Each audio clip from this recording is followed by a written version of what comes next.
Tick tock, tick tock goes the clock. But I wonder what would happen if you could take the hands of the clock and turn it back like tick, tick, tick. Perhaps you'd meet the little girl who learned to sew red roses on her white skirts to hide the stains from her parents because they told her all about the monsters that lived outside the walls of their houses but forgot to tell her about the ones that they would welcome inside their houses with smiles and a cup of tea. Tick tock, tick tock.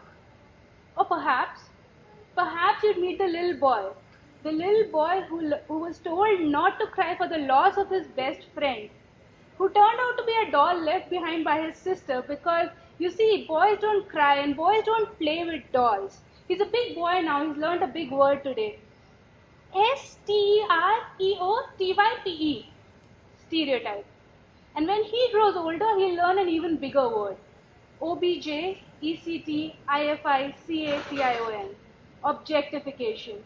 And he'll learn to recognize his mother and his sister by the length of their dupattas and everyone else by the length of their skirts.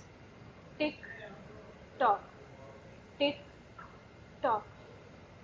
Or perhaps you'd meet the girl crying silently, sitting through a ceremony that was designed to transfer her purity to the man sitting next to her. Remembering from the flames of the kisses that were stolen from a gender she was told was not hers to love, and a marriage she was told was the right thing to do. Knowing in her heart that love for her was not meant to be this way. Tick tock, tick tock. Or perhaps, by chance, you chance upon Mr. Sharma. You see, the name's not important. You can call him anything else if you feel that way. Mr. Sharma has no say. Mr. Sharma does not say anything anymore.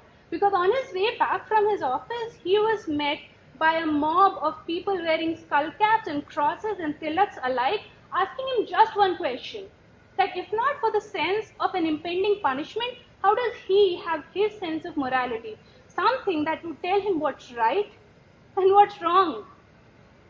Tick tock, tick tock.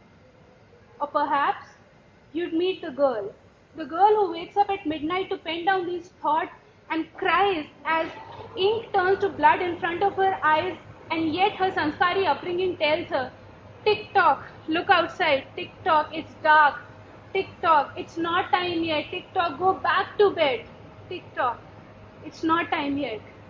It's not time yet to put on the smile and face the world that now scares her. Tick tock. It's not time yet. Tick tock. Go back to bed.